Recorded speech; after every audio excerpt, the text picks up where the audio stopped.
பாலையூர் மண்ணிலே நடைபெற்றுக் கொண்டிருக்கின்ற நாம் தமிழர் கட்சி. ஏன்னா இவர் ரொம்ப சின்ன பையன். கருணாநிதிக்கு 17 வயசு தான். சோனியா காந்தியா அன்னை சோனியா காந்தியா மாத்திட்டார். ஏன்னா அதுக்கு ஒரு 115 வயசு இருக்கும். திருமணி பிரச்சாரமாக முதல் முறையாக நாம் இந்த மாலை நேர பொதுக்கூட்டத்திற்கு வருகை தந்திருக்கும் நாம் யார் என்று தெரியாமலே இருந்திருக்கிறோம். இதுவரை செந்தமிழ் சீமான் என்ற ஒரு ஒற்றை மகன் வந்த பிறகுதான் நான் தமிழன் என்று நான் உணர்ந்தேன். பாரதி செல்வன் அவர்களுக்கும் மாபெரும் பொதுக்கூட்டத்திற்கு வருகிற தாய் தமிழ் உறவுகளுக்கும் வணக்கம். தொகுதி தலைவர்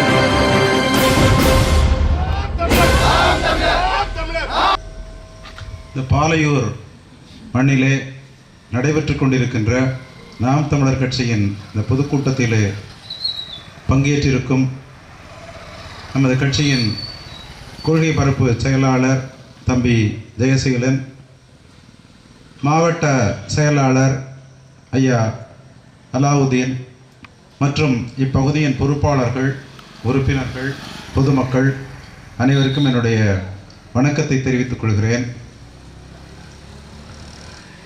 இந்த பொதுக்கூட்டத்தின் அறிவிப்பு முகநூலில் வந்த பொழுது கொள்கை விளக்க பொதுக்கூட்டம் என்று அதில் போட்டிருந்தது. கட்சி ஆரம்பித்து இத்தனை ஆண்டுகளுக்கு பிறகும் இன்னமும் இப்படி ஒரு தலைப்பு கொடுத்திருக்கிறார்களே. கடந்த ஆண்டு பல ஊர்களிலும் நம்முடைய தலைமை ஒருங்கிணைப்பாளர் செந்தமிழன் சீமான் அவர்கள் நம்ம எல்லாம் எழுச்சி பெறச் செய்வதற்காக கலந்தாய்வு கூட்டங்களை நடத்தி பொதுக்கூட்டங்களில் பங்கேற்ற பொழுது ஒவ்வொரு கூட்டத்திற்கும் ஒரு தலைப்பு கொடுத்திருந்தார். அப்படி இதற்கு ஒரு தலைப்பு கொடுத்திருந்தால் நன்றாக இருக்குமே என்று நான் எண்ணிக்கொண்டிருந்தேன். ஆனால் இங்கே வந்து இந்த பதாகையை பார்த்த பொழுது தமிழகத்தில் தன்னாட்சியும் தமிழர் மீட்சியும் என்கிற அந்த தலைப்பை பார்த்தவுடன் எனக்கு மிக்க மகிழ்ச்சி. நாம் அங்கே நினைத்தோம், இங்கே அது எதிர்பார்த்தபடி இந்த தலைப்பு போட்டு விட்டார்களே என்று. அப்பொழுதே எனக்கு தெரியும், இதே நம்முடைய கொள்கை பரப்பு செயலாளர் அவர்தான் இந்த ஆலோசனை சொல்லி இருப்பார் என்பது இங்கே வந்தவுடனே நான் புரிந்து கொண்டேன். ஏனென்றால் இந்த தமிழ் தேசிய அரசியலில் நானெல்லாம் மிக மிக தத்துப்பிள்ளை, அவ்வளவுதான். ஏதோ ஈழ படுகொலை பார்த்து மனம் நொந்து இந்த அரசியலுக்கு வந்தேனே தவிர அதற்கு முன்னால் நான் ஒரு சாதாரண மருத்துவம் தான். ஆனால் தம்பி ஜெயசீலன் அவர்கள் இந்த தமிழ் தேசிய அரசியலிலே மிக நீண்ட நெடிய வரலாற்றை கொண்டவர், தத்துவ நுட்பங்களை அறிந்தவர். அதனால் அவருடைய உரையை நீங்கள் எல்லாம் கேட்க வேண்டும். இன்னைக்கு தமிழ்நாட்டில் எந்த ஒரு அரசியல் கட்சி இப்படி தலைப்பு வைத்து கூட்டம் நடத்துறது கிடையாது. செந்தமிழன் சீமான் தான். எத்தனையோ அதுக்கு அவர் முதல், இதுவும் அவர் தான் முதல். ஏன் அது நான் சொல்ல விரும்புகிறேன்னா, இந்த திராவிட கட்சிகளின் மீது நமக்கு பல்வேறு கோபம் இருக்கு. அவங்க தமிழ்நாட்டை சீரழித்து விட்டார்கள் என்பதிலே நமக்கு அவர்கள் மேல் கோபம் இருக்கிறது. அதில் மிக முக்கியமாக மிகவும் நுட்பமாக ஐயா கருணாநிதி அவர்கள் செய்தது என்னவென்றால், இந்த தமிழ்நாட்டு மக்களையும் மாணவர்களையும் அரசியலில் இருந்து தந்திரமாக அப்புறப்படுத்தினார். அரசியல்னா என்னமே தெரியாமல் பண்ணிட்டார். ஏதோ சின்ன சின்ன சலுகைகளை கொடுக்கறது, இலவசத்தை கொடுக்கறது, வெள்ளம் வந்துன்னா நிவாரணம் கொடுக்கறது, இதுதான் அரசியல், இதுதான் அரசியல் அப்படின்னு நிலைமை கொண்டு வந்துட்டாங்க.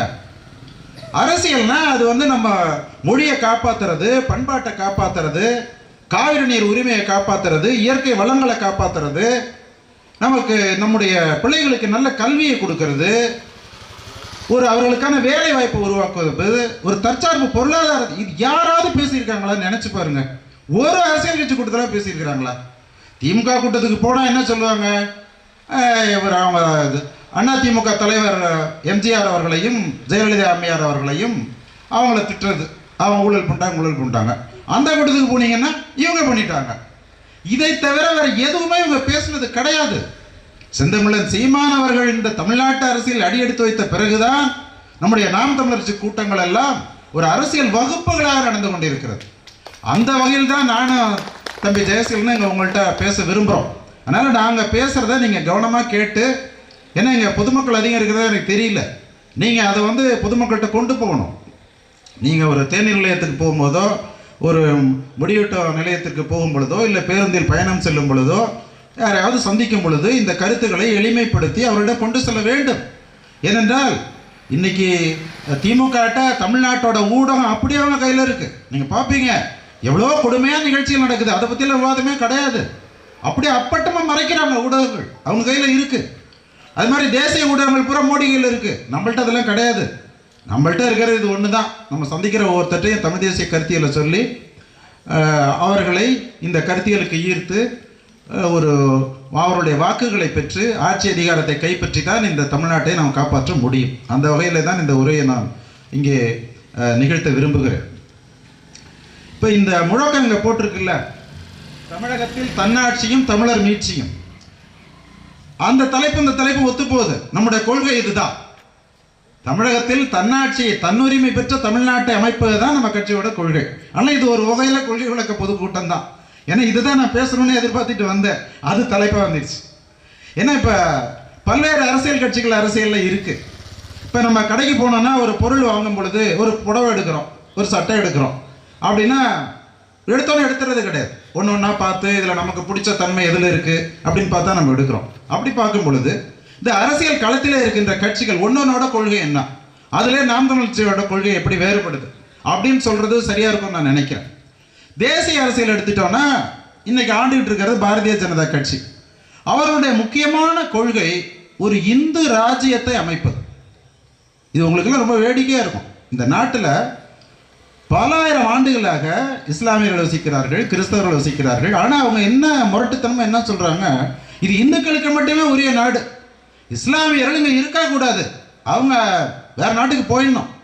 அப்படி இங்கே இருக்கணும்னு நினச்சா இரண்டாம் தர குடிமக்களாக இருக்கணும், அவங்களுக்கு எந்த உரிமையும் கிடையாது. இதுதான் அவருடைய நீண்ட கால திட்டம், ஆர்எஸ்எஸோட திட்டம்.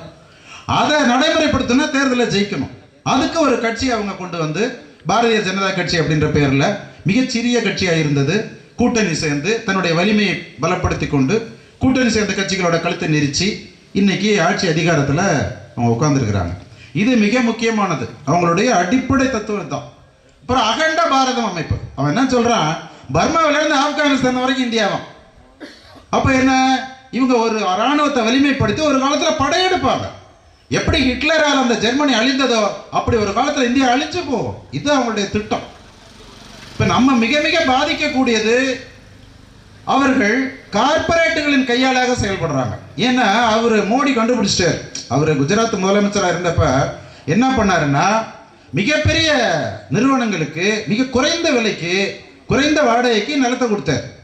அவங்களுடைய தொழில் வளர்ந்தது. அப்போ முதலாளி எல்லாம் முடிவு பண்ணிட்டான், மன்மோகன் சிங்கா கார்பரேட் ஆதரவாளர் தான், அவரை விட இவர் நல்லா இருக்காருடா, இவரை கொண்டு வந்து உட்கார வச்சா நம்ம என்ன இந்தியா முழுக்க நம்ம வணிகத்தை பெருக்கி கொள்ளையடிக்கலாம் அப்படின்னு சொல்லி அந்த நமது வடமேற்கு இந்தியாவை சேர்ந்த அந்த மார்வாடிகள், குஜராத்திகள் இவர்களெல்லாம் சேர்ந்து ஊடகங்களை கையில் வச்சுக்கிட்டு மோடி தான் வளர்ச்சியின் நாயகன் என்று சொல்லி அந்த தேர்தலில் ஜெயிக்க வச்சுட்டாங்க. அதனால இது இன்னொரு கொள்கை என்னன்னா, கார்பரேட்டுகளை வளர்த்து விடுவது. ஏழை எளிய மக்கள் எந்த பாடுபட்டாலும் கவலை கிடையாது, அவங்களுக்கு வரி மேலே வரியை திணிக்கிறது. இது மூன்றாவது. அடுத்தது வர்ணாசிரமத்தை நிலைநாட்டுவது. வர்ணாசிரமம்னா தலையிலிருந்து பிறந்தவர்கள் பிராமணர்கள், தோளிலிருந்து பிறந்தவர்கள் சத்திரியர்கள், தொடையிலிருந்து பிறந்தவர்கள் வைசியர்கள் வணிகர்கள், காலிலிருந்து பாதத்திலிருந்து பிறந்தவர்கள் சூத்திரர்கள். இது வந்து ஒரு ஒரு அடையாளமாக அவங்க சொல்கிறாங்க. அவங்களுடைய திட்டம் என்னென்னா, சமூகத்தில் மேலையில் இருக்கவன் அங்கேயே இருக்கணும், ரெண்டாவது இடத்துல இருக்கவன் அங்கேயே இருக்கணும், கீழே இருக்கவன் கீழே இருக்கணும், அவன் அதே வேலையை தான் செய்யணும், அவன் படிக்கக்கூடாது, மேலே வரக்கூடாது. அதுக்காக தான் நீட்டை கொண்டு வந்தது. வேறு எதுக்கு நீட்டை கொண்டு வந்தாங்க? அதுக்காக தான். ஏன்னா நீட்டை கொண்டு வந்தால் கிராமப்புற மாணவர்கள் வரவே முடியாது, அந்த விண்ணப்பமே பூர்த்தி பண்ண முடியாதுங்க. என்னுடைய மைத்தனுடைய மகளுக்கு நீட்டு அந்த விண்ணப்பத்தை பூர்த்தி பண்ணுறதுக்கு அவ்வளோ சிரமப்பட்டான். நீங்கள் ஒரு வரி தப்பானா நம்ம ரிஜெக்ட் ஆகிடும், அவ்வளோதான். ஆக இதுதான் பாரதிய ஜனதா கட்சியின் கொள்கை. இந்துத்துவா, கார்ப்பரேட் ஆதரவு, தேசிய இனங்களுக்கு, பல்வேறு தேசிய இனங்கள் வாழ்கின்ற நாட்டில் ஒரே நாடு, ஒரே மொழி, ஒரே பண்பாடு. இதுதான் அவருடைய கொள்கை. வர்ணாசிரமத்தை காப்பாற்றுவது. அந்த சமூகத்தில் படிநிலையை அப்படியே வச்சிருக்கணும், அதை மாற்றக்கூடாது, கீழே இருக்கவும் மேலே வரக்கூடாது. இதுதான் அவங்களுடைய கொள்கை. காங்கிரஸ் ஒரு காலத்தில் ஜவஹர்லால் நேரு இருந்தப்ப அவங்களுடைய கொள்கை சோசியலிசம். அதனால தான் பொதுத்துறை நிறுவனங்களும் வளர்த்து விட்டாங்க. ஆனால் அவருக்கு மறைவுக்கு பிறகு வந்த இந்திரா காந்தி ஒரு சர்வாதிகாரியாக மாறி நேருவோட கொள்கை எல்லாத்திலையும் காற்றுல பறக்க விட்டாங்க. அதுதான் இன்னைக்கு பாரதிய ஜனதாவுக்கு வாய்ப்பு போயிடுச்சு. இன்னைக்கு காங்கிரஸ் எடுத்துக்கிட்டா அதுக்குன்னு எதுவும் கொள்கை கிடையாது, அதுவும் பாரதிய ஜனதா மாதிரி தான். பொருளாதார கொள்கை பாரதிய ஜனதாவோட கொள்கை. ஆனால் இந்துத்துவாவில் மட்டும் கொஞ்சம் சாஃப்ட் இந்துத்துவா, மிதவாத இந்துத்துவா இருப்பாங்க, கொஞ்சம் கொஞ்சமாக கொண்டு வருவாங்க. இந்தி திணிப்பு, சமஸ்கிருத திணிப்பு எல்லாம் அவங்கள்ட்ட இருக்குது. ஆனால் இன்றைக்கு அது அவங்க இந்திரா காந்தி குடும்பத்தினுடைய ஒரு சொத்தாயிடுச்சு. இதான் தேசிய கட்சிகள். அதற்கு பிறகு கம்யூனிஸ்ட் கட்சிகள், அவங்கள பற்றி நம்ம பேசவே வேண்டியதில்லை. ஏன்னா அவங்க இருக்கிற இடத்தை போயிட்டாங்க. 2 சீட்டுக்கும் 3 சீட்டுக்கும் கூட்டணி சேர்ந்து மார்க்சிய தத்துவத்தை முற்றிலுமாக அவர்கள் கைகழுவி விட்டார்கள். மார்க்சியத்தில் அடகு வச்சுட்டாங்க. இந்த திராவிட கட்சிகள்கிட்ட அடகு வச்சுட்டாங்க. அந்த 2 சீட்டு 4 சீட்டுக்காக அவங்க தொழிலாளர்களுக்கு போராடுறது கிடையாது, ஒன்றுமே கிடையாது. கூட்டணி தர்மம் அப்படின்னு அவங்க இருக்கிறாங்க. மாநில கட்சிகள் எடுத்துட்டோன்னா திராவிட முன்னேற்ற கழகம், அண்ணா திராவிட முன்னேற்ற கழகம், இவங்க 2 பேரும் இந்த நாட்டை, தமிழ்நாட்டின் வளங்களை கொள்ளையடிப்பது, அந்த கட்சியின் தலைவர்கள் குடும்பத்திற்கு சொத்து சேர்ப்பது, இவ்வளவுதான். வேற எந்த கொள்கையும் கிடையாது. திராவிடெல்லாம் சும்மா அவங்க ஒரு பேருக்கு வச்சுக்கிறாங்க, அவ்வளவுதான். மற்றபடி கொள்கையே கொள்ளையடிப்பது. அதனால தான் செந்தமிழன் சீமான் சொல்றாரு, இவர்களை கொள்ளைக்காரர்கள் என்று அவர் சொல்வது இதனால தான் சொல்றாரு. அதுக்கு மேலே இவங்களுக்கு கொள்கை கிடையாது. ஆனால் இந்த கொள்ளையடிக்கிறதுக்கு ஒன்றிய அரசோட தயவு வேணும், இல்லாட்டா ஆட்சியை கழிச்சு விட்டுருவான், ரைடு பண்ணுவான். அதுக்காக இவங்க என்ன செய்கிறாங்க, இந்த ஒன்றிய அரசு தமிழ்நாட்டின் இயற்கை வளங்களை அளிக்கின்ற திட்டங்களை கொண்டு வரும் பொழுது, தமிழ் மொழியை அழித்து இந்தி திணிப்பை கொண்டு வரும் பொழுது, வடநாட்டவர்களை தமிழ்நாட்டிலே குடியேற்றி தமிழர்களின் வேலைவாய்ப்பை பறிக்கும் பொழுது, தமிழ்நாட்டில் உள்ள கனிம வளங்களை கொள்ளையடிக்க வரும் பொழுது, இதற்கெல்லாம் அவர்களுக்கு ஒத்துழைக்கிறது. அவ்வளோதான். அந்த கங்காணின்னு சொல்லுவாங்க அந்த காலத்தில் தேயிலை தோட்டத்தில். முதலாளி அங்கே இருப்பார், கங்காணி நிர்வாகத்தை எல்லாம் பார்த்துக்குவார். அது மாதிரி தமிழ்நாட்டோட நிர்வாகத்தை மத்திய அரசுக்கு தொல்லை கொடுக்காம அவங்க திட்டங்களை இங்கே நிறைவேற்றி கொடுக்க வேண்டியது இவங்க வேலை. இவங்க எவ்வளோ வேணாலும் கொள்ளையடிச்சுக்கலாம் அவங்க அனுமதிச்சிருவாங்க. ஆனால் இப்போ சமீப காலத்தில் பாரதிய ஜனதா இந்த கட்சிகளின் மேலே சில நெருக்கடிகளை கொண்டு வந்திருக்கு. அது எதுக்குன்னா, நான் எதிர்பார்க்குற அளவுக்கு நீ மேஸ்திரி வேலை செய்யலை கங்காணி, நீ இன்னும் தீவிரமாக வேலை செய்யணும் அப்படின்னு ஒரு மிரட்டி அடிப்பணியை வச்சு இன்னும் தீவிரமாக மத்திய அரசோட திட்டங்களை இங்கே செயல்பட வைக்கிறதுக்கு இவர்கள் எல்லாம் அவருடைய கண்காணியாக மட்டும் இல்லை, ஐயா மணியரசன் அவர்கள் சொல்வார், இவர்கள் ஒன்றிய அரசின் அடியாட்களாக செயல்படுகின்றார்கள். திமுக அதிமுக ஒரு சின்ன போராட்டத்தை அனுமதிக்கிறாங்களா? அங்க கர்நாடகாவில் காவிரிக்கு போராடினா ஒரு நடவடிக்கையும் கிடையாது. முதலமைச்சர் பார்க்கிறாரு. ஆனால் தமிழ்நாட்டில் நம்ம காவிரிக்கு போராடணும்னா கைது பண்றாங்க, வழக்கு போடுறாங்க. இளைஞர்கள் இதில் ஈடுபட்டால் அவங்க வீட்டில் போய் மிரட்டுறாங்க. உங்க பையன் இதில் போனோன்னா பாஸ்போர்ட் கிடைக்காது, வெளிநாட்டுக்கு போக முடியாது. இப்படி இந்தியாவிலேங்க அந்த ஒன்றிய அரசுக்கு அடிபணிந்து நடக்கின்ற ஒரு அரசுன்னு தமிழ்நாடு அரசு தான். அதில் சந்தேகமே கிடையாது. 1991 காவிரி நடுவர் மன்ற இடைக்கால தீர்ப்பு அரசு இதில் வெளியிட்டப்ப கர்நாடகத்தில் அவ்வளோ பெரிய வன்முறை 1,00,000 பேர் அகதியை அங்கே வந்தாங்க. இங்கே இளைஞர்களுக்கெல்லாம் இதெல்லாம் தெரியாது. இலங்கையில் தான் அகதி நினச்சிட்டு இருக்கிறீங்க. இந்தியாவிலேயே கர்நாடகத்தில் வாழ்ந்த 1,00,000 அகதிகளை அடிச்சு விரட்டுனா கன்னடம் அரசு வெளியிட்டதுக்கு தான். அது இடைக்கால தீர்ப்பு தான், தற்காலிக தீர்ப்பு. கிட்டத்தட்ட 100 தமிழர்கள் அங்கே கொல்லப்பட்டாங்க. 300 கோடி அளவுக்கு தமிழர்களுடைய சொத்துக்களை அவர்கள் நாசம் செய்தார்கள். எல்லாம் நடந்ததுங்க. ஆனால் நீங்கள் சொன்னால் நம்ப மாட்டீங்க, ஒருத்தரை கூட கைது பண்ணல. ஏன்னா அந்த கர்நாடகத்தின் காவல்துறை முன்ன நின்று அந்த வன்முறையை நடத்தியிருக்கு. இதெல்லாம் பத்திரிகை செய்தி, நான் சொல்றது பொய் கிடையாது. அதுக்கப்புறம் எல்லாரும் கேட்டுக்கிட்டதுக்காக ஒரு விசாரணை கமிஷன் அமைச்சாங்க, வெங்கடேஷ் கமிஷன். அந்த கமிஷன் என்ன சொன்னது தெரியுமா? கர்நாடகம் அவங்க மேலே குற்றம் சுமத்தல. அவன் சொல்கிறான், தமிழர்கள்லாம் இங்கே ரொம்ப வசதியாக இருக்கிறாங்க, அதனால் கர்நாடகத்தில் உள்ள அந்த மக்களுக்கு இவங்க மேலே ஒரு வெறுப்பு, அதனுடைய விளைவு தான் இது, அதனால் அதெல்லாம் இல்லாமல் பார்த்துக்கணும் அப்படின்னு சொல்லி ஒரு அறிக்கை. நஷ்டஈடு கூட கொடுக்க சொல்லலை. அப்படி இருக்கு கர்நாடக அரசு. இங்கே தமிழ்நாட்டில் நான் தான் தமிழனை காப்பாற்றுறேன், எங்களால் தான் தமிழ்நாடே இருக்கு அப்படின்னு சொல்லிக்கிற இந்த திராவிட கட்சிகள் நடைமுறையில் ஒன்றிய அரசு காலில் விழுவுன்னு சொன்னால் பள்ளம் தோண்டி காலில் விழுவுறாங்க. இப்படிப்பட்ட ஒரு கேவலம். இவங்க எதை சொல்லி ஆட்சிக்கு வந்தாங்க 67? இந்த தேசிய கட்சிகள்னால தமிழர்களுடைய பண்பாடு அழியுது, மொழி அழியுது, நாங்கள் காப்பாற்றுறோம்னு சொல்லி தான் வந்தாங்க. எப்படி வந்தாங்க? 1965 நடைபெற்ற அந்த இந்திய எதிர்ப்பு போராட்டத்திலே 300 தமிழர்கள் உயிரிழந்தார்கள், சுட்டு கொல்லப்பட்டார்கள், நஞ்சுண்டு செத்தார்கள். உலகத்தில் எந்த மொழிக்கா அப்படி தியாகம் பண்ணது கிடையாது. அதனால தான் தமிழர்கள் ஓட்டு போட்டாங்க. அந்த வாக்கை வாங்கிக்கிட்டு நீங்க ஆட்சிக்கு வந்துட்டு சொன்னது எதையுமே செய்யல. மொழியை காப்பாத்தினீங்களா? இல்லையே. பள்ளிக்கூடத்தில் தமிழ் இருக்கா? பேச்சில் தமிழ் இருக்கா? பேர் பலகையில் தமிழ் இருக்கா? ஒண்ணுமே கிடையாது. ஆனா முழக்கம், வீழ்வது நாமாக இருந்தாலும் வாழ்வது தமிழாக இருக்கட்டும், எங்க தமிழ் எதிலும் தோல், எங்கே தமிழ்னு கேட்கிற மாதிரி நிலைமை இருக்கு. இப்படி மக்களை ஏமாற்றுவதே அவருடைய வேலை. பொய்யான வாக்குறுதி கொடுக்கிறது. இது அண்ணா காலத்திலே ஆரம்பிச்சிருச்சு. அவர் ரூபாய்க்கு 3 படி அரிசி போடுவோன்னு சொல்லி தான் ஆட்சிக்கு வந்தார். அப்போ அரிசி பஞ்சம் இருந்தது. ஒன்று இந்திய எதிர்ப்பு, இன்னொன்று அரிசி பிரச்சனை. ஆனால் போடல அவர். அண்ணாவிலே ஆரம்பிச்சுட்டு இந்த ஏமாற்று. இப்பயே பாருங்க எவ்வளோ வாக்குறுதி கொடுத்தாரு இந்த ஸ்டாலின். நாங்கள் வந்தால் முதல்ல அவங்க அப்பா என்ன சொன்னார், மதுக்கடைகளை மூடுவோம். அடுத்த தேர்தலையும் சொன்னார், மூடலை.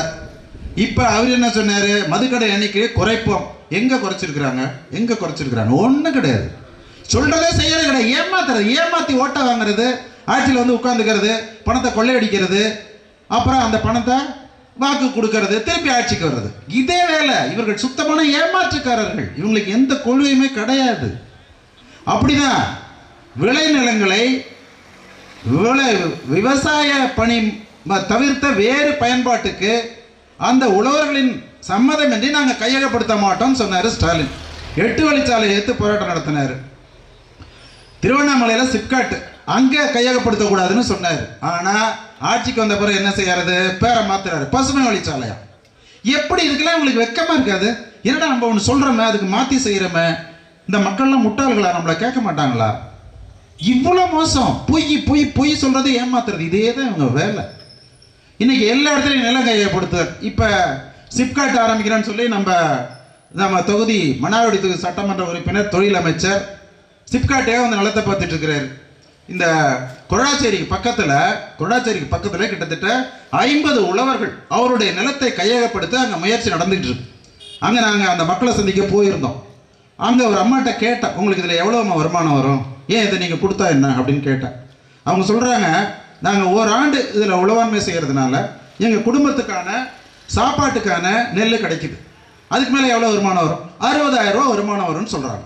இப்போ அந்த 50 குடும்பங்கள் என்ன ஆகும் நினச்சி பாருங்க. என்ன ஆகும் நினச்சி பாருங்க. அவங்கள பற்றி இவங்க கவலைப்படுறதே கிடையாது. ஏன்னா ரொம்ப யோசிச்சு அதை பண்ணியிருக்கிறாங்க. ஏன்னா அவங்களாம் ஒடுக்கப்பட்ட மக்கள், ஏழைகள், அவங்களால போராட முடியாது. அங்கே இருக்கிற ஆளுங்கட்சிக்காரவங்களை வச்சு போராட்டத்தை உடைச்சிடலாம். அது கோயிலுக்கு சொந்தமான நிலம். இவங்க முன்னாடி சில பேருக்கு உரிமையாக இருந்திருக்கு.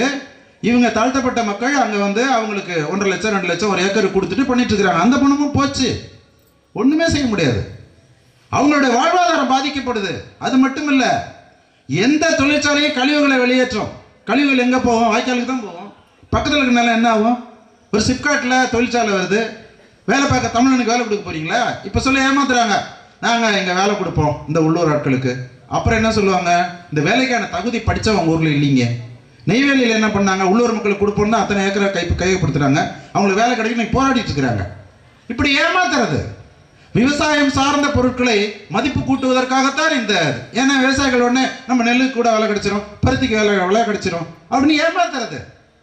நான் அந்த இதையெல்லாம் போய் படித்து பார்த்தேன்.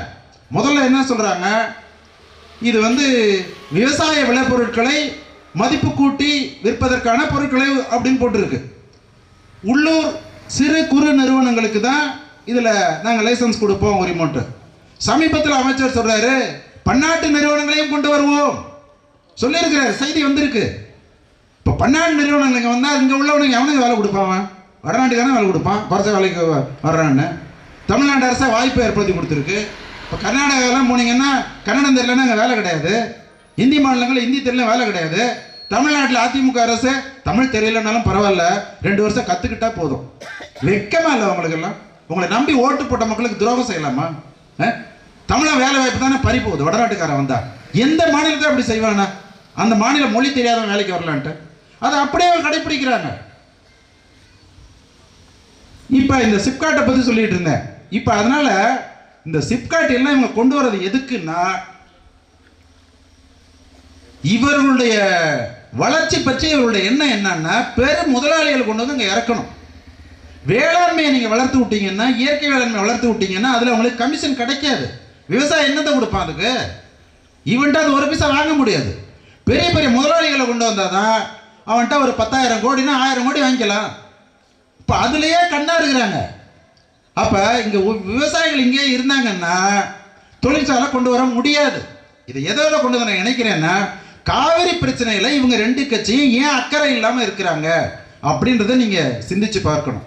காவிரி பிரச்சனையில் 2 பேருக்கு அக்கறையாக கிடையாது. திரும்ப திரும்ப அவன் சொல்கிறான், கர்நாடகா ஒரு சொட்டு தண்ணி கொடுக்க மாட்டான், ஒரு சொட்டு தண்ணி கொடுக்க மாட்டான். சமீபத்தில் முதல்வரை பற்றி வாயை திறக்கலைங்க, வாயை திறக்கலை. அவர் துரைமுருகன் விட்டு பேச சொல்றாரு. என்ன காவிரி பிரச்சனை அவ்வளவு கேவலமா போயிட்டா உங்களுக்கு? நீங்க வாயை திறந்து பேச மாட்டீங்களா? முதல்வர் சொல்ற அளவுக்கு அந்த பிரச்சனைக்கு தகுதி இல்லையா? 45 லட்சம் பேர் இந்த பகுதியில் இருக்கிறாங்க காவிரி படுகையில். 45 மக்களோட பிரச்சனை உங்களுக்கு ஒன்றும் இல்லை, நீங்க பேச மாட்டீங்க. கர்நாடக அனைத்து கட்சி கூட்டம் போட்டோன்னே அதுக்கப்புறம் இவர் போடுறாரு. ஏன்னா அப்புறம் 4 நாள்ல தண்ணி வந்துடும் தெரியும். 2 பேருக்கு அக்கறை கிடையாது, எடப்பாடியே எடுத்து பேச பண்றாரு. தண்ணி வரலன்னா இங்க என்ன ஆகும் நினைச்சு பாருங்க. நம்ம விவசாயிகளுக்கு அக்கறை, எனக்கெல்லாம் வேதனையா இருக்கு.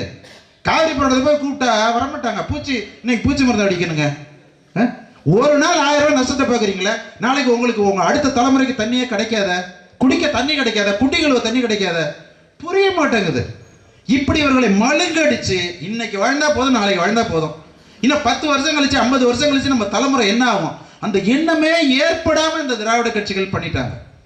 காவிரி பிரச்சனையை மட்டும் சுருக்கமா சொல்லி நான் இந்த உரையை முடிக்க விரும்புறேன். ஏன்னா நான் முதல்ல சொன்னது இதுதான், மாநில உரிமைகளை காப்பேன் என்று சொல்லி ஆட்சிக்கு வந்த இந்த திராவிட முன்னேற்ற கழகமும் அதற்கு பின்னால் வந்த அண்ணா திராவிட முன்னேற்ற கழகமும் எத்தனை உரிமைகளை பறி கொடுத்திருக்கிறார்கள் என்பதை நீங்க நல்லா புரிஞ்சுக்கணும். இதெல்லாம் மக்கள்கிட்ட எடுத்து சொல்லணும். கல்வி உரிமை போச்சு இந்திரா காந்தி காலத்துல. ஏன்னா அதுக்கு முன்னாடி கல்வி மாநில பட்டியலில் இருந்தது, அதை பொதுப்பட்டியலுக்கு கொண்டு போயிட்டாங்க. மாநில பட்டியல்னா அதுக்கு சட்டம் இயற்றும் அதிகாரம் மாநிலத்துக்கு உண்டு, மத்திய அரசு பட்டியல்னா அவங்களுக்கு உண்டு. இந்த பொதுப்பட்டியல் இருக்குல்ல, மாநில அரசு சட்டம் போட்டாலும் மத்திய அரசு சட்டம் போட்டாலும் மத்திய அரசோட ஒன்றிய அரசோட சட்டம் தான் செல்லும், நம்ம சட்டம் போட்டாலும் செல்லாது. அப்படி பொதுப்பட்டியலுக்கு கொண்டு போயிட்டாங்க இந்திரா காந்தி. அதுக்கப்புறம் கிட்டத்தட்ட 15 ஆண்டுகள் இந்த திமுக கூட்டணி அமைச்சரவையில் இருந்தது இல்லை, பிஜேபியில் இருந்தது, காங்கிரஸ்ல இருந்தது. நீங்க சொல்லி இருக்கலாம்ல, நீ மறுபடியும் மாநில பட்டியலுக்கு கொடு, இல்லைன்னா நான் ஆட்சியை கவுத்து விட்டுருவேன், ஆட்சியிலேருந்து போயிடுவேன். ஒரு வார்த்தை பேசியிருக்காங்களா? ஒரு வார்த்தை பேசியிருக்காங்களா? கேட்டு வாங்குற துறை பூரா சம்பாதிக்கிற துறை. நீங்க காவிரி நீர் பிரச்சனை தீரணும்னா நீங்க என்ன பண்ணிருக்கணும்? மத்திய நீர்வளத்துறை அமைச்சு கேட்டிருக்கணும். கேட்கலையே. எதுல சம்பாதிக்கலாம்? கப்பல் போக்குவரத்து, சாலை போக்குவரத்து, 2G இதை வாங்கிட்டீங்கன்னா அதுல காசு சம்பாதிக்கலாம். ஒரு தமிழ்நாட்டு மக்கள் மேல உங்களுக்கு அக்கறை இருந்தா நீங்க அந்த துறைகளை வாங்கியிருப்பீங்க. ஈழ பிரச்சனை தீர்க்க வேண்டும் என்ற அக்கறை இருந்தால் வெளியுறவுத்துறை கேட்டிருப்பீங்க. உங்களுக்கு அதெல்லாம் அக்கறையே கிடையாது. ஈழத்துல படுகொலை நடந்தப்பதானே ஐயா கருணாநிதி சக்கர நாற்காலில் போனாரு மந்திரி பதவி வாங்குறதுக்கு. இதெல்லாம் நாங்க மறந்துடும் நினைச்சிட்டு இருக்கிறீங்களா? மறக்க மாட்டோம். அடுத்த தலைமுறைக்கு சொல்லிட்டு தான் நாங்க போவோம். நீங்க தப்பிக்கவே முடியாது, தப்பிக்கவே முடியாது, தப்பிக்கவே முடியாது. இப்படி கல்வி உரிமை போச்சு. அதற்கு பிறகு இப்ப நிறைய பாரதிய ஜனதா வந்த பிறகு நிறைய சட்டம் கொண்டு வந்திருக்கிறாங்க. இந்த NIAன்னு ஒரு சட்டம். அதுக்கு முன்னாடி எல்லாம் ஒன்றிய அரசோட அவர்களுடைய எந்த அதிகாரியும் தமிழ்நாட்டில் புந்து ஒருத்தரை கைது பண்ண முடியாது. ஆனால் இப்போ NIA வந்த பிறகு யார் வேணாலும் கைது பண்ணலாங்க, விசாரணையே கிடையாதுங்க. 6 மாதம் நீங்கள் ஜாமீனே கேட்க முடியாது. பொய் குற்றச்சாட்டு சுமத்தினாலும் அதே கதி தான். இது மாநில உரிமையில தலையிடுறது. அந்த உரிமையை இவர்களால் காப்பாற்ற முடிஞ்சுதா? முடியல. வரி வசூலிக்கிற உரிமை GSTன்னு ஒன்று கொண்டு வந்தோம். அதுக்கு முன்னாடி தமிழ்நாடு அரசுக்கு சில வரி வசூலிக்கிற உரிமைகள் இருந்தது. ஏன்னா ஒரு அரசு திட்டங்களை செயல்படுத்தணும்னா கையில் காசு வேணும். வரி வச்சு தானே நம்ம இதை பண்ண முடியும். எல்லாத்தையும் கொண்டு போயிட்டான் GST. இவங்க என்ன சொல்றாங்க? GST நாங்கள் எதிர்க்கிறோம். முழக்கம் தான். பொருளாதாரம் போச்சு, பொருளாதாரம் போச்சு, வேலை வாய்ப்பு போச்சு. மத்திய அரசு நிறுவனத்தில் பூரா இந்திக்காரன் தான் இருக்கிறான். அவன் ஃப்ராடு பண்ணிட்டு வர்றான், கேள்வித்தாள கசிய விடுறான், இப்படி பல ஊழல் செஞ்சு வந்துடுறான். அதெல்லாம் இங்க தடுக்க உங்களுக்கு நாதி கிடையாது. வங்கிக்கு போங்க, வடநாட்டுக்காரர் இருக்கிறார், அவருக்கு தமிழ் தெரிய மாட்டேது. பாதி பேர் இந்தியில பேசுறான், சில பேர் தான் இங்கிலீஷ்ல பேசுறான். ஆக மத்திய அரசு நிறுவனங்கள் பூரா 100% விழுக்காடு இன்னைக்கு அயல் மாநிலத்தை சேர்ந்தவங்க இருக்கிறாங்க. மாநில அரசு பணிகளில் இன்னைக்கு நுழைய ஆரம்பிச்சுட்டாங்க. அடுத்தது அரசு பணி இல்லாம அன்றாட கூலி வேலை. லட்சக்கணக்கான கிட்டத்தட்ட 1 கோடி வடநாட்டுக்காரங்க வந்துட்டான். 1 கோடி வந்துட்டான். பல ஊர்களில் நடந்த கலவரத்தை நீங்க பார்த்திருப்பீங்க. தமிழனை அடிச்சு விரட்டுறான், காவல்துறை அடிச்சு விரட்டுறான் சென்னையில். இது எல்லாம் இந்த நாங்கள் தான் தமிழர்களின் பாதுகாப்பாளர்கள், நாங்கள் தான் தமிழை காக்க வந்தோம் என்று சொல்கிற இந்த 2 கட்சிக்கும் இந்த வடநாட்டு தொழிலாளர்கள் குடியேறாங்களே, இவங்களால தடுக்க முடிஞ்சதா? முடியல. அது மட்டும் இல்ல, அவனுக்கு 10,000 வீடு கட்டி கொடுக்குறேன்றான். ரேஷன் கார்டு அடுத்த நாளே கிடைக்குது. நமக்கு 6 மாசம் ஆகுது வாங்குறதுக்கு. ஒரு பேர் மாறி போச்சுன்னா வாங்க முடியல, ஆனா உடனே வாங்குறான். இப்படி வடநாட்டு தொழிலாளர் படையெடுப்பினால நம்முடைய வேலை வாய்ப்பு போச்சு. ஆக எதையுமே இவங்க காப்பாற்றல. மிக முக்கியமானது காவிரி நீர் பிரச்சனை. காவிரி நீர் பிரச்சனை தொடங்கி அத்தனை வருஷம் ஆச்சு. 1924 ஒப்பந்தம் போடுறோம், 74 அதை புதுப்பிச்சிருக்கணும், கோட்டை விட்டாங்க. பேச்சுவார்த்தை நடத்தினாங்க. பேச்சுவார்த்தைக்கு அது ஒத்து வரல. பேச்சுவார்த்தை ஒத்து வரலன்னா மத்திய அரசு சட்டம் என்ன சொல்லுது? நடுவர் மன்றம் அமைக்க ஒன்றிய அரசை கேட்கணும். அதை பல பேர் யோசனை சொன்னப்பே கருணாநிதி கேட்கல. அதற்கு பிறகு விவசாயிகளை வழக்கு போட்டாங்க. அதில் தமிழ்நாடு அரசு தன்னை இணைச்சிக்கிட்டு 1971. அப்புறம் இந்திரா காந்தி கேட்டுக்கிட்டாங்கன்னு சொல்லி 72 அதை வாபஸ் வாங்கிட்டார். பேச்சுவார்த்தை. அதுக்கப்புறம் 81வது வருஷம் மறுபடியும் உழவர்கள் வழக்கு போடுறாங்க. அதில் 86வது வருஷம் எம்ஜிஆர் முதல்வராக இருந்தப்போ அதில் இணைச்சிக்கிறார். பாருங்க, 12 வருஷம் இந்த கருணாநிதி ஐயாவால் இந்த காவிரி பிரச்சனை நீண்டு போச்சு. அதுக்கப்புறம் 90 இடைக்கால 90 நடுவர் மன்றம், அதுவும் மத்திய அரசு அமைக்க மாட்டேன்ட்டு உச்சநீதிமன்றம் சொல்லி தான் அமைச்சது நடுவர் மன்றத்தை. அப்போ விபி சிங் இருந்தார். நல்லவேளை அவர் என்ன சொன்னார்? நாங்கள் அதில் தலையிடலை, நீதிமன்றம் இஷ்டப்படி பண்ணிங்கன்னு சொன்னார். நடுவர் மன்றம் அமைச்சு 91 இடைக்கால தீர்ப்பு. அதை அரசில் வெளியிட சொன்னால் அதை வெளியிட மாட்டேன்ட்டாங்க. அதுக்கு நீதிமன்றம் போய் நீதிமன்றத்தை நடைமுறைப்படுத்தணும்னு சொல்லிடுச்சு. அப்போ தான் நான் சொன்ன கர்நாடக கலவரம். அதற்கு பிறகு இறுதி தீர்ப்பு 2007 வந்தது. அந்த இறுதி தீர்ப்பு கெசட்டில் அரசிதழில் வெளியிட்டால் தான் செல்லும். அதை பண்ண முடியாதுன்ட்டு ஒன்றிய அரசு தமிழ்நாட்டில் அதுக்கு இவங்க நெருக்கடியாக கொடுக்கல. அதுக்கு மறுபடியும் உச்சநீதிமன்றம் போய் உச்சநீதிமன்றம் 2013 அரசிதழில் வெளியிட்டது. அது வெளியிட்டால் பத்தாது, மேலாண்மை வாரியம் அமைக்கணும், அதை அமைக்க மாட்டேன்ட்டான். அதுக்கு மறுபடியும் வழக்கு, மறுபடியும் போராட்டம். 2018 தான் உச்சநீதிமன்றம் தீர்ப்பு கொடுத்து அந்த காவிரி ஆணையத்தை அமைச்சது. அமைச்ச பிறகு என்ன பண்ணா, அந்த ஆணையத்துக்கு ஒரு அலுவலகம் கூட கிடையாதுங்க, இடம் கூட கொடுக்கலைங்க, தலைவரை நியமிக்கலைங்க. எந்த அளவுக்கு ஒன்றிய அரசு தமிழர்களை வஞ்சிக்குதுன்னு பாருங்க. அது காங்கிரஸாக இருந்தாலும் சரி, பிஜேபி, 2 பேரும் இப்படி தான். இதெல்லாம் இந்த தமிழ்நாட்டு மக்கள்கிட்ட யாராவது திமுக எடுத்து சொல்லியிருக்காங்களா? சொல்ல மாட்டாங்க. ஏன்னா இவங்களுடைய திட்டம் இவங்களுக்குள்ளே அடிச்சுக்கிட்டு அரசியல் எங்கேயே வச்சுக்கிறது. முக்கியமான எதிரி ஒன்றிய அரசு அப்படின்றத மக்களுக்கு தெரியப்படுத்துறதே கிடையாது. ஏன்னா தெரியப்படுத்தினா அவன் போராடுவான். இந்த போர்க்குணத்தை மழுங்கடிக்கணும். இப்படியே செஞ்சாங்க இவங்க. அதற்கு பிறகு தலைவரை நியமிச்சாங்க. அந்த தலைவரை யாரை நியமிச்சான்னா, அவர் நீர்வளத்துறையில் செயலாளராக இருந்தப்ப கர்நாடகத்துக்கு ஆதரவாக மேகதாட்டு திட்ட அறிக்கையை தயாரிக்க சொன்னவருங்க. அப்பயே கர்நாடக ஆதரவு தெரியும். அவரே தலைவரை நியமிக்கிறாங்க. அப்போ மோடி எந்த அளவு வஞ்சகமாக தமிழ்நாட்டை வஞ்சிக்கிறாரு அப்படின்றத பாருங்க. ஏன்னா நமக்கு உயிர் ஆதாரமானது நீர். அந்த நீரை கொடுக்கக்கூடியது காவிரி. அந்த பிரச்சனையில் ஒன்றிய அரசு தமிழர்களை வஞ்சிக்கிறது. அதற்கு இந்த இருபெரும் திராவிட கட்சிகளும் துணை போகுது. ஆனால் அவங்க என்ன சொல்றாங்க? நாங்கள் சட்ட போராட்டம் நடத்தினோம். கருணாநிதி தான் சொல்லுவாரு, ஜெயலலிதா தான், எடப்பாடி ஸ்டாலின் எல்லாம் தான். நீங்க சட்ட போராட்டம் நடத்துறீங்க. சட்ட போராட்டம் நடத்தி என்ன ஆச்சு? ஒரு காலத்தில் 372 டிஎம்சி வந்தது, இன்னைக்கு 177.25 நிற்கிது. இதுதான் அவங்க சட்ட போராட்டத்தோட லட்சணம். அதையும் கொடுக்க மாட்டான். அதையும் கொடுக்காம இருக்க இந்த மேகதாட்டு கட்ட போறான். 1970 75 4 அணையை கட்டினாங்க. அவன் ஒரு மாநில அரசு அணை கட்டணும்னா கீழே உள்ள மாநிலத்தோட அனுமதி வாங்கணும், மத்திய அரசு திட்ட கமிஷன் அனுமதி வாங்கணும், திட்ட கமிஷன் நிதி உதவி பெறணும். எதுவுமே இல்லைங்க, அவன் காசுலேயே கட்டிட்டான். தமிழ்நாடு அரசு என்ன செய்ய முடியுது? திமுகவில் தடுக்க முடியல. அப்படிதான் இப்போ மேகதாட்டு கட்ட போறான். அவன் வேலையை ஆரம்பிச்சிட்டான். இவங்க என்ன சொல்லுவாங்க? நாங்கள் சட்ட போராட்டத்தை தோற்றி விட்டோம், கை கழுவிட்டு போயிட்டே இருப்பான். என்ன அக்கறை இவங்களுக்கு நம்ம மேல? மக்கள் எக்கடை கிட்ட என்ன? இப்ப தண்ணி கிடைக்கலையா, கடல் நீரை குடிநீர் ஆக்குறோம்னு சொல்லி அதுக்கு அந்த முதலாளிகிட்ட லஞ்சத்தை வாங்கிடுவாங்க. எல்லாத்துக்கும் வழி வச்சிருக்கிறாங்க இவங்க. இப்படி நம்முடைய எல்லாரையும் பறி கொடுத்துட்டாங்க, காவிரியையும் பறி கொடுத்துட்டாங்க. இதில் இருந்தெல்லாம் தமிழர்கள் மீட்சி பெற வேண்டுமானால், அடுத்த தலைமுறைக்கு ஒரு நல்ல மண்ணை, நல்ல நீரை, காற்றை நாம் விட்டு செல்ல வேண்டுமானால் நமக்கு தன்னுரிமை வேண்டும், தன்னாட்சி வேண்டும். அப்போதுதான் தன்னுரிமைனா என்ன, தன்னாட்சினா என்ன, தன்னுரிமைனா என்ன அப்படின்னா, ஒரு தேசிய இனம் ஒரு தொடர்ச்சியான நிலப்பரப்பில் பல ஆண்டுகளாக வரலாற்று பூர்வமாக நிலைத்த குடியாக வாழ்ந்து கொண்டிருக்கின்ற ஒரு மொழியை தாய்மொழியாக கொண்ட, ஒரே பண்பாட்டை கொண்ட ஒரு மக்கள் கூட்டம், அதுதாங்க தேசிய இனம். இப்போ தமிழனுக்குன்னு ஒரு நிலப்பரப்பு இருக்கு, பல 1000 ஆண்டுகளை நம்ம வசிச்சுட்டு இருக்கிறோம். தொடர்ச்சியான நிலப்பரப்பு இருக்கு, மொழி இருக்கு, ஒரு பண்பாடு இருக்கு. நம்ம ஒரு தேசிய இனம். ஆனால் இந்த தேசிய கட்சி, இந்த கம்யூனிஸ்ட் கட்சிகள் என்ன சொல்றாங்க?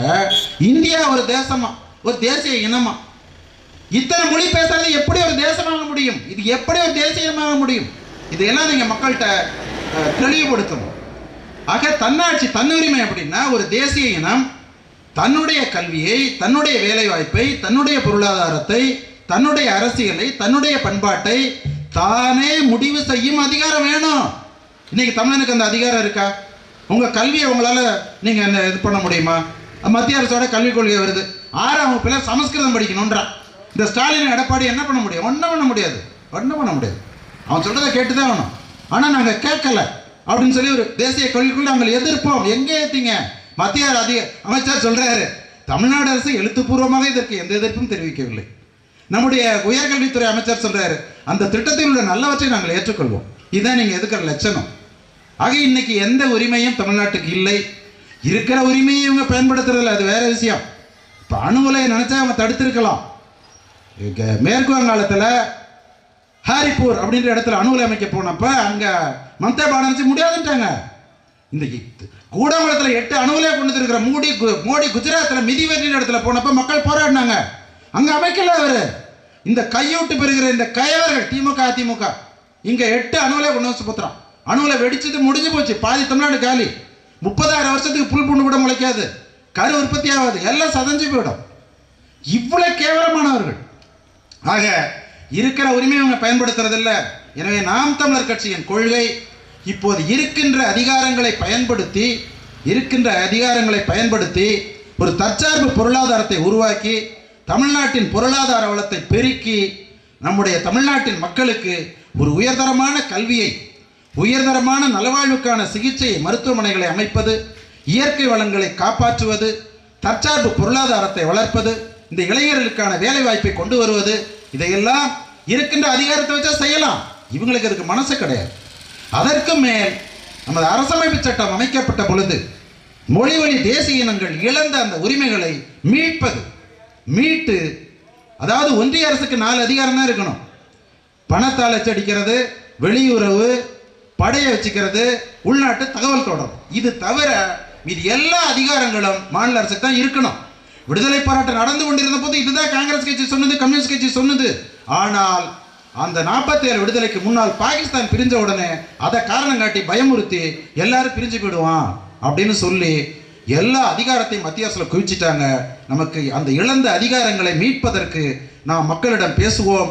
நம்முடைய தன்னுரிமை மீட்டால்தான் 50,000 ஆண்டு தொன்மை வாய்ந்த இந்த தமிழினம், தெற்காசியாவையே கட்டி ஆண்ட இந்த தமிழினம், அறிவியலிலும் தொழில்நுட்பத்திலும் வேளாண்மையிலும் உயர்ந்து விளங்கி இந்த தமிழினம் இன்றைக்கு 1000க்கு 2000க்கு கையேந்திர பிச்சைக்கார இனமாக மாறிப்போனதே. நாம் அந்த மானத்தை, வீரத்தை மீட்க வேண்டுமானால் நமக்கு தன்னுரிமை வேண்டும். அது எத்தனை ஆண்டு நடந்தாலும் சரி, அந்த நீண்ட நெடிய போராட்டத்தை இந்த நாம் தமிழர் கட்சி முன்னெடுக்கும். அதற்கான விழிப்புணர்வை தமிழர்களிடையே ஏற்படுத்தும். அதை செய்ய வேண்டிய பணி நாம் தமிழர் கட்சியின் பொறுப்பாளர்களாகிய உங்களுக்கு இருக்கிறது என்று கூறி வாய்ப்புக்கு நன்றி கூறி நிறைய முடிக்கிறேன். தமிழ்தாய் வாழ்க, தலைவர் பிரபாகரன் வாழ்க, நாம் தமிழர்.